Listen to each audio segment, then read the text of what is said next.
નમસ્તે. આજે જૂનાગઢ જિલ્લા પંચાયતની સામાન્ય સભા હતી. એટલે કે જિલ્લા પંચાયતના તમામ સભ્યો, જૂનાગઢ જિલ્લાના સૌ ધારાસભ્યો, જિલ્લા વિકાસ અધિકારી અને જિલ્લા પંચાયતના પ્રમુખ, આટલા લોકોની મીટિંગ હતી, જેના અધ્યક્ષ જિલ્લા પંચાયતના પ્રમુખ હોય છે. આજે ધારાસભ્ય ચૂંટાયા પછી પહેલી વખત હું આ જિલ્લા પંચાયતની સામાન્ય સભાના સભ્ય તરીકે મેં આજે આ બેઠકમાં હાજરી આપી છે. આ મારી પ્રથમ બેઠક હતી. આ પ્રથમ બેઠકની અંદર કુલ 15 જેટલા એજન્ડાઓ ઉપર ચર્ચા થઈ છે જિલ્લા પંચાયતમાં, જેમાં સૌથી મહત્વની બાબત જે મારા તરફથી રજૂ કરી છે, અત્યંત ગંભીર બાબત છે, જેનું જનતાનું ધ્યાન દોરવા માંગુ છું. મનરેગા યોજના જે છે એની અંદર કરોડો રૂપિયાનો ભ્રષ્ટાચાર જૂનાગઢ જિલ્લામાં થયો છે, જે બાબતની મેં લેખિતમાં જિલ્લા વિકાસ અધિકારીને આજે સામાન્ય સભામાં ફરિયાદ કરી છે. જેમાં WBM રોડ નવી ચાવંડથી જૂની ચાવંડમાં 16,21,000નો રોડ જે છે એ બિલકુલ કામ નથી થયું અને પેમેન્ટ જમા થઈ ગયું છે, પેમેન્ટ વપરાઈ ચૂક્યું છે. જૂની ચાવંડથી માંગનાથ પીપળી 16,21,000નો રોડ જે બિલકુલ બન્યો જ નથી અને એનું પેમેન્ટ સરકારમાંથી જમા થઈ ગયું છે. નવા પીપળિયાથી મોટા હડમતિયા રોડ 18,23,000, નાની મોણપરીથી ઈશ્વરિયા ગીરનો રોડ WBM રોડ 15,80,000 રૂપિયા, નવા જાંજેસરથી જૂના જાંજેસરનો રોડ 15,43,000 રૂપિયા, નવા જાંજેસરથી જાંજનાથ મહાદેવનો રોડ 16,52,000 રૂપિયા. આ તમામ રોડના પૈસા લેવાઈ ચૂક્યા છે, પરંતુ રોડ બન્યો નથી. આવી રજૂઆત મને ગામના આમ આદમી પાર્ટીના કાર્યકર્તા અથવા આગેવાનો તરફથી મળી છે, જે આધારે મેં રજૂઆત કરેલ છે. આ સિવાય હરિપુર, વિસાવદર તાલુકાના હરિપુર ગીર ગામમાં તળાવ ઊંડું કરવાનું કામ છે, 20,36,000 રૂપિયાનું કામ છે. ઘોડાસણ ગામનું તળાવ ઊંડું કરવામાં 40,64,000 રૂપિયા, લીમધરા ગામમાં તળાવનું કામ 40,53,000 રૂપિયા, વીરપુર ગામમાં તળાવનું કામ 4,73,000 રૂપિયા અને મોરવાડા ગામમાં તળાવ ઊંડું કરવાના કામમાં 16,94,000 રૂપિયા. વાજડી ગામ, આ ગામનો પ્રશ્ન ગામજનોએ મને ધ્યાન દોર્યો કે એક જ કામ 2 વખત એના પૈસા લેવામાં આવ્યા છે. શમશાન પાસે કોઝવેનું કામ વાજડી ગામમાં એ 9,77,000 રૂપિયા અને ફરીથી એનો એ જ કોઝવે, પણ એનું નામ બદલી નાખ્યું કે કાંતિભાઈના ઘર પાસે કોઝવે રોડ, એનું કામ 3,59,000 રૂપિયા. પરબ વાવડી ગામે તળાવ ઊંડું કરવાના કામમાં 18,64,000 રૂપિયા, છોડવડી ગામે તળાવ ઊંડું કરવાના કામમાં 22,14,000 રૂપિયા, ઉમરાળી ગામે તળાવ ઊંડું કરવાના કામમાં 17,56,000 રૂપિયા, જૂની ધારી ગુંડાળી ગામે તળાવ ઊંડું કરવા બાબતે 18,23,000 રૂપિયા, રફાળિયા રોડ ઉપર ભેસાણમાં પરસોત્તમ બચુ કાપડિયાની વાડી પાસે કોઝવે બનાવવાના કામમાં 13,18,000 રૂપિયા ચૂકવી દેવામાં આવ્યા છે. પરંતુ ગામજનો એવું કહે છે કે આવું કોઈ કામ થયું નથી, અથવા તો થોડું ઘણું ફોટો પડે એટલું કામ થયું છે, બાકીના પૈસા ખવાઈ ગયા છે. અમૃત સરોવર બનાવવાની જે યોજના છે સરકારની, એમાં ખાંભા ગામમાં 8,03,000 રૂપિયા, લીલિયા ગામમાં 6,09,000 રૂપિયા, નાની મોણપરી ગામમાં 3,32,000 રૂપિયા, શોભાવડલા ગામમાં 2,80,000 રૂપિયા અને ગળથ ગામમાં 5,06,000 રૂપિયા અમૃત સરોવર નામની યોજનામાંથી પેવર બ્લોક નાખવાના ફળવાયા છે. ગામજનોનું એવું કહેવું છે કે બિલકુલ નથી પેવર બ્લોક નખાયા, અથવા તો થોડાક નખાયા છે, અથવા તો નબળી ક્વોલિટીના નખાયા છે. ઘંટિયાણ ગામથી સીસી રોડ જે બન્યો છે, એ સીસી રોડ 33,35,000 રૂપિયામાં બન્યો છે. ગામજનોનું એવું કહેવું છે કે આ રોડ હજુ તો અડધો બન્યો છે, ત્યાં તૂટી પણ ગયો છે. 33 લાખ રૂપિયામાં બનેલો રોડ જે છે એ તૂટી ગયો છે. પીરવડ ગામે રમતગમતનું ગ્રાઉન્ડ બનાવવા સરકારમાંથી 5,56,000 રૂપિયા સેન્કશન થયા છે, પરંતુ ગામજનોનું એવું કહેવું છે કે માટી નાખી અને આ કામમાં ભ્રષ્ટાચાર કરવામાં આવ્યો છે. આ તો ખાલી જે ગામમાંથી મને માહિતી મળી ગામજનો તરફથી કે અમારા ગામમાં કામ નથી થયું, બહુ સિલેક્ટેડ 12-15 કામોની જ યાદી છે. માત્ર 12-15 કામોમાં તે આ આંકડો કરોડો ઉપર જાય છે. જો આખા જૂનાગઢ જિલ્લાના મનરેગા યોજનાના કામોની જો યાદી મળે તો ભ્રષ્ટાચાર કઈ હદે થાય છે એ જાણવા મળે. આ બાબતે મેં જિલ્લા વિકાસ અધિકારી અને જિલ્લા પ્રમુખશ્રીને આજની આ બેઠકમાં મેં રજૂઆત કરી છે. આ સિવાય એક મહત્વની બાબત છે કે સ્ટેમ્પ ડ્યુટીની ગ્રાન્ટમાં ફેરફાર કરવા બાબત, એટલે કે કોઈ એક જિલ્લાની અંદર જેટલા પણ સ્ટેમ્પ લેવામાં આવે છે, જમીનોની ખરીદ વેચાણ વારસાઈની અંદર લોકો સ્ટેમ્પ ડ્યુટી ભરતા હોય છે. એ જે સ્ટેમ્પ ડ્યુટી સરકારમાં જાય છે, તે સ્ટેમ્પ ડ્યુટીના કેટલાક ટકા રૂપિયા જે છે એ જિલ્લા પંચાયતને ખર્ચ માટે આપવામાં આવે છે. આ ખર્ચના સ્ટેમ્પ ડ્યુટીના ગ્રાન્ટના કામોમાંથી અનેક પ્રકારની સરકારી યોજનાઓમાંથી રોડ, રસ્તા, ગટર, પાણી બનતું હોય છે.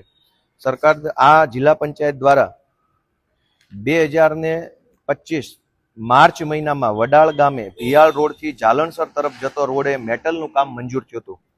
માર્ચ 2025માં કામ મંજૂર થયું, આજ દિવસ સુધી કામ કરવામાં ન આવ્યું અને આજની આ સાધારણ સભામાં વડાલ ગામે ભિયાળ રોડથી જાલણસર તરફ જતા રોડનું કામ બદલી નાખ્યું અને કેન્સલ કરી અને માળિયાહાટીના તાલુકાના ભંડુરી ગામે 3 બોર બનાવવાનું કામ મંજૂર કરી નાખ્યું. 4 લાખ રૂપિયામાં 3 બોર બનાવવાનું કામ મંજૂર કર્યું, જે બાબતે મેં વાંધો લીધો છે.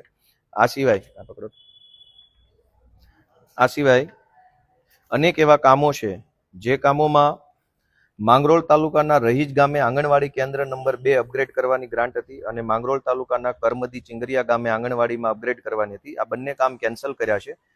હવે આ કામો ફેબ્રુઆરી 2025માં મંજૂર થયા હતા. ફેબ્રુઆરી 2025માં મંજૂર થયેલું કામ ચાલુ ન થયું ને અંતે એને કેન્સલ કરી દેવામાં આવ્યું ને એની સામે પેવર બ્લોકનું કામ માંગરોળ તાલુકાના માનખેત્રા ગામથી કલતપુર ટીંબા તરફ જતા રસ્તે સાંગાભાઈ ગલ્લાભાઈના ઘરેથી પૂંજા મેરખીના ઘર તરફ પેવર બ્લોકનું કામ મંજૂર કરી દીધું છે. જે આ બધી વહીવટી બાબતો છે, પણ આ ખરેખર ખૂબ ખોટું થઈ રહ્યું છે. આવી રીતે ન હોવું જોઈએ, એ બાબતે મેં રજૂઆત કરી છે.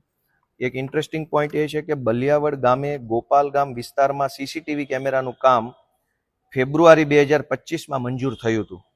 આ કામને આજે કેન્સલ કરી અને એની જગ્યાએ માળિયાહાટીના તાલુકાના લાઠોદરા ગામે વોકળા ઉપર પૂર સંરક્ષણ દિવાલનું કામ મંજૂર કરવામાં આવ્યું. ભાજપની બહુમતી છે તો એ ધારે કરી શકે છે. ઈવનગર ગામે ગ્રામ પંચાયત વિસ્તારમાં સીસીટીવી કેમેરાનું કામ મંજૂર થયું હતું, એને આજે કેન્સલ કરી અને માળિયાહાટીના તાલુકાના પાણીદ્રા ગામે પૂર સંરક્ષણ દિવાલનું કામ મંજૂર કરવામાં આવ્યું છે. આ સિવાય એક મહત્વના મુદ્દા ઉપર મેં મારો સામાન્ય સભામાં વિરોધ ઉઠાવ્યો છે. એ બાબતનો વિરોધ છે કે આ બહુ જનતાએ જાણવા જેવો વિષય છે.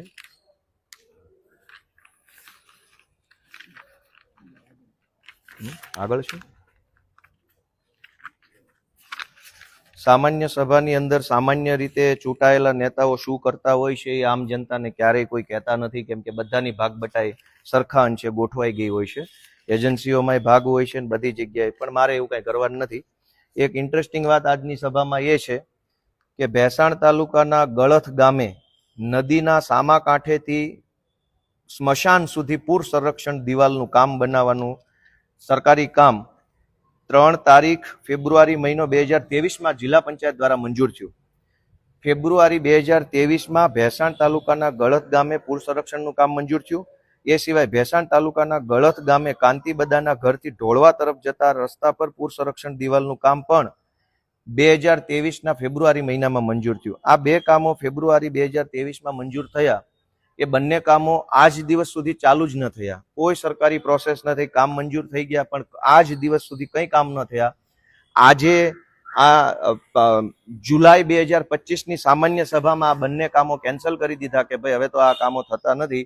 અને એની સામે ભેસાણ તાલુકાના ગળથ ગામે નાથાભાઈના ઘરથી મનસુખભાઈના ઘર સુધી પેવર બ્લોકનું કામ સામે મંજૂર કરી નાખ્યું અને મોરવાડા જતા રસ્તે વોકળે કોઝવે કમ ધાબીનું કામ ભેસાણ તાલુકામાં મંજૂર કર્યું. જે કામ 2023માં મંજૂર કરવામાં આવ્યા છે એ 2025 સુધી ચાલુ નહીં કરવા પાછળનો ઈરાદો શું છે, શા માટે ચાલુ નથી, તે આ બધા પ્રશ્નો મેં પૂછતા મને કોઈ બહુ સંતોષકારક જવાબ મળેલ નથી. એક સારી બાબત એ થઈ છે આજની આ મીટિંગની અંદર કે ભેસાણ તાલુકાના રાણપુર ગામે જે શૌચાલયની ટાંકી જે છે સાફ કરતી વખતે 2 સફાઈ કામદારોના દુઃખદ મૃત્યુ થયા હતા. એ બંને સફાઈ કામદારોને સરકાર તરફથી 30 લાખનું વળતર મળવા પાત્ર છે. જિલ્લા પંચાયત દ્વારા 60 લાખ રૂપિયા મંજૂર કરવામાં આવ્યા છે. આજે જે બંને સફાઈ કામદારશ્રીઓના મૃત્યુ થયા છે બંનેને 30 લાખની સહાય જિલ્લા પંચાયત હસ્તક સરકારશ્રી દ્વારા કરવામાં આવનાર છે. આજની આખી જે સભા છે એની અંદર અનેક પ્રકારના બીજા એક મહત્વનો વિષય એ હતો કે એજન્ડા નંબર 13 કે 2024-25ની ગ્રાન્ટમાંથી જે સરકારી કામો મંજૂર થયા છે એ સરકારી કામોની મુદ્દત વધારવા માટેનો એક ઠરાવવામાં આવ્યો હતો. સામાન્ય રીતે કોઈ પણ સરકારી કામ નિર્ણય થાય ત્યારે એની ટાઈમ ફ્રેમ નક્કી થઈ હોય કે આ કામ ક્યારે ચાલુ થશે અને ક્યારે પૂરું થશે. આમ છતાંય જે કાંઈ રાજકીય વ્યક્તિઓ કે મિલી ભગતવાળા હોય છે વારંવાર સરકારી કામની મુદ્દત વધારે. જે કામ 2025માં પૂરું થવાનું હોય એનો ઠરાવ સામાન્ય સભામાં આવે કે હજુ આને 1 વર્ષની મુદત વધારી દઈએ છીએ, હજુ 1 વર્ષ મુદત. તો આજે મેં સામાન્ય સભામાં એ વાતનો સખત વાંધો નોંધાવ્યો છે કે જે કામ જે ટાઈમ ફ્રેમમાં નક્કી થયા હોય એ કામ એ સમય મર્યાદામાં પૂરા થવા જોઈએ. હવે કોઈ કુદરતી પરિબળ ન હોય, માનો કે નદી ઉપર બ્રિજ બનાવવાનો છે, ચોમાસું આવી ગયું તો સ્વાભાવિક છે કે કામ સમય મર્યાદામાં પૂરું નહીં થાય. કોઈ યુદ્ધ આવી ગયું, કોઈ આંદોલન થઈ ગયું, કોઈ ધરણા રેલી થઈ ગઈ અથવા કોઈ રોગચાળો ફાટી નીકળ્યો તો સરકારી કામોની સમય મર્યાદા વધારી આપવી જોઈએ. પરંતુ આવું કંઈ કુદરતી પરિબળ ન હોય તેમ છતાંય વારંવાર મુદત વધારો લઈ એજન્સીઓ દ્વારા અને કેટલાક રાજકીય માણસો દ્વારા ભ્રષ્ટાચાર કરવાનો આ રસ્તો ગોતી કાઢ્યો છે. આજે મેં ડીડીઓ શ્રીને અને પ્રમુખશ્રીનું ધ્યાન દોર્યું છે કે કોઈ પણ સરકારી કામની મુદત વધારતા પહેલા મુદત વધારવાની જરૂર શા માટે પડી છે, કુદરતી કારણો છે કે વહીવટી કારણો છે, સરકારી તંત્રની ભૂલ છે કે એજન્સીની ભૂલ છે, એ પાકા પાયે ચેક થવું જોઈએ. અને જો વ્યાજબી માત હોય તો અને તો જ મુદત વધારો મળવો જોઈએ. આ પ્રકારે આજની જુનાગઢ જિલ્લાની સામાન્ય સભામાં મેં હાજરી આપી હતી. મારી પ્રથમ સભા છે. આ મિટિંગની અંદર અમારા રાજુભાઈ બોરખતરિયા સાહેબ, અમારા પ્રવીણભાઈ રામ સાહેબ, અમારા પ્રવીણભાઈ સાહેબ મકવાણા, આ બધા વડીલોએ હાજરી આપી, મને માર્ગદર્શન પૂરું પાડ્યું છે. અને જનતાને પણ જાણવા મળે, જનતાનો હક છે કે ભાઈ તમે જેને ચૂંટણીમાં મત આપ્યા છે એ માણસ શું કરી રહ્યો છે જાણવાની બધાને હક છે. તમે ચૂંટેલા ધારાસભ્યને, સાંસદ સભ્યોને, જિલ્લા સભ્યોને, તાલુકા સભ્યને અવારનવાર ફોન કરીને પૂછતા રહેશો તો તમારા વિસ્તારમાં સારું થશે. ક્યારેય નહીં પૂછો તો બધા જ ચોર ભેગા મળી બહુમતીથી સિક્કો મારી કામ મંજૂર કરી અને ઘરે જતા રહેશે. તમે જેને મત આપો એ રૂપિયાવાળો થઈ જશે અને તમે ભિખારી થઈ જશો. જય જય ગરવી ગુજરાત.